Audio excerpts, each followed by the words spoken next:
जय श्री कृष्ण दोस्तों आज हम लोग आपके लिए अध्यात्म से जुड़ी एक बहुत ही रोचक जानकारी और कथा को लेकर आपके सामने आ रहे हैं। तो कृपया करके इस वीडियो को पूरा देखें। पूजा व्रत के विधान में केले का फल प्रसाद में, केले के पत्ते पूजा स्थल को सजाने में और केले का पौधा किसी भी स्थान को पूजा स्थल की मान्यता देने के लिए महत्वपूर्ण माना गया है। आरोग्य की नज़र में भी संपूर्ण आहार वाला फल केला है। अध्यात्म की नज़र से भी बहुत पवित्र और पूजनीय है। इसके चौड़े पत्तों में श्रीहरि का वास माना जाता है तो जड़ों में महादेव जी का निवास माना जाता है। केले का कोई बीज नहीं होता और इस पेड़ में तना भी नहीं होता, सिर्फ पत्तों ही पत्तों की परत दर परत लिपटा हुआ यह पेड़ इतना अलग और विशेष क्यों है? कैसे हुआ इसका जन्म? पुराणों में इसकी कथा भी बहुत रोचक और आश्चर्य में डालने वाली है। केले के पेड़ को ध्यान से देखें तो यह किसी भारतीय स्त्री की परिकल्पना जैसा लगता है। पत्तों में लिपटा हुआ तना ऐसा लगता है कि जैसे किसी महिला ने साड़ी लपेट रखी है और ऊपरी भाग में फलों की लदी शाखानुमा आकृति जमीन की ओर ऐसे लटकती है जैसे फूलों से सजी हुई किसी महिला की चोटी।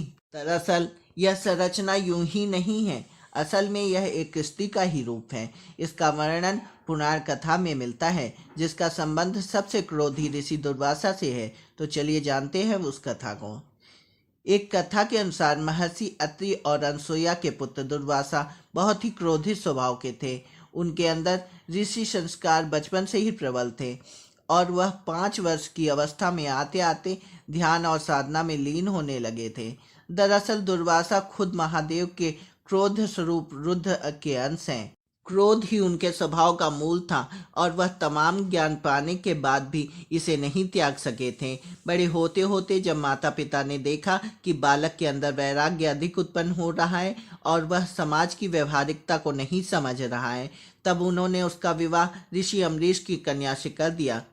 ऋषि अम्बरीश ने अपनी कन्या के कई गुण बताए और ऋषि दुर्वासा ने माता पिता की आज्ञा मानकर विवाह कर लिया। ऋषि अम्बरीश दुर्वासा की क्रोधाग्नि को जानते थे, इसलिए पुत्री के साथ कोई अनिष्ट न हो इसके लिए वह चिंतित थे। ऋषि अम्बरीश ने दुर्वासा ऋषि से प्रार्थना की कि अगर उनकी पुत्री से कोई भूल हो जाए तो उसे क्षमा कर दें।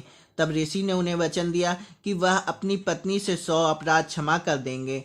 गृहस्थ जीवन में कुछ बातें ऊपर नीचे तो होती ही रहती हैं। ऋषि दुर्वासा की पत्नी का नाम कंदली था, जो स्वभाव से कर्मठ और बहुत ही समझदार थी। वह हर एक बात का ख्याल रखती थी, लेकिन फिर भी कभी न कभी कुछ न कुछ गलतियां हो जाती थीं।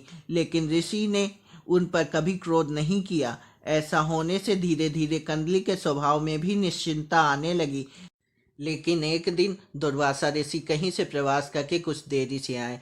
रात के भोजन के बाद उन्होंने विश्राम के लिए कहा, साथ ही अपनी पत्नी से कहा, मुझे कल ब्रह्म मुहूर्त में जरूर उठा देना। मैं खुद भी कोशिश करूंगा, लेकिन थकान के कारण शायद ऐसा संभव ना हो। ब्रह्म मुहूर्त में ऋषिवर को कुछ जरूरी अनुष्ठान करना था। अगली सुबह कंदली कि ब्रह्म मुहूर्त में नींद तो खुली, लेकिन आलस के कारण ना तो वह खुद उठी और ना ही ऋषि को उठाया। सुबह सूर्योदय के बाद जब ऋषि की आंख खुली तो दिन चढ़ आया था। अपना अनुष्ठान न कर पाने पर वह कंदली पे बहुत नाराज हुए और उन्हें क्रोधित होकर उन्हें भस्म कर दिया। दुर्वासा ऋषि के शाप का तुरंत असर हुआ और कंदली राख हो गई थी।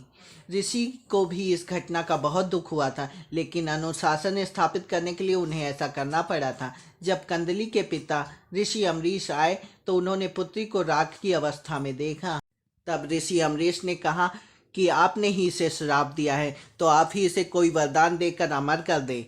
तब दुर्वासा ऋषि ने कंदली की राख को पेड़ में बदल दिया और वरदान दिया कि अब हर पूजा अनुष्ठान इसके बिना नहीं होगी। इस तरह से केले के पेड़ का जन्म हुआ और यही कंदली फल यानी केले का फल हर पूजा में प्रसाद बन गया। यही वजह है कि केले के पेड़ की गुरुवार को पूजा होती है। दोस्तों, हमारे द्वारा दी गई जानकारी हमें उम्मीद है कि आपको आज भी पसंद आई होगी। अगर आपको यह जानकारी पसंद आई हो तो कमेंट बॉक्स में जय श्री कृष्ण जरूर लिखें और इस चैनल को सब्सक्राइब करें।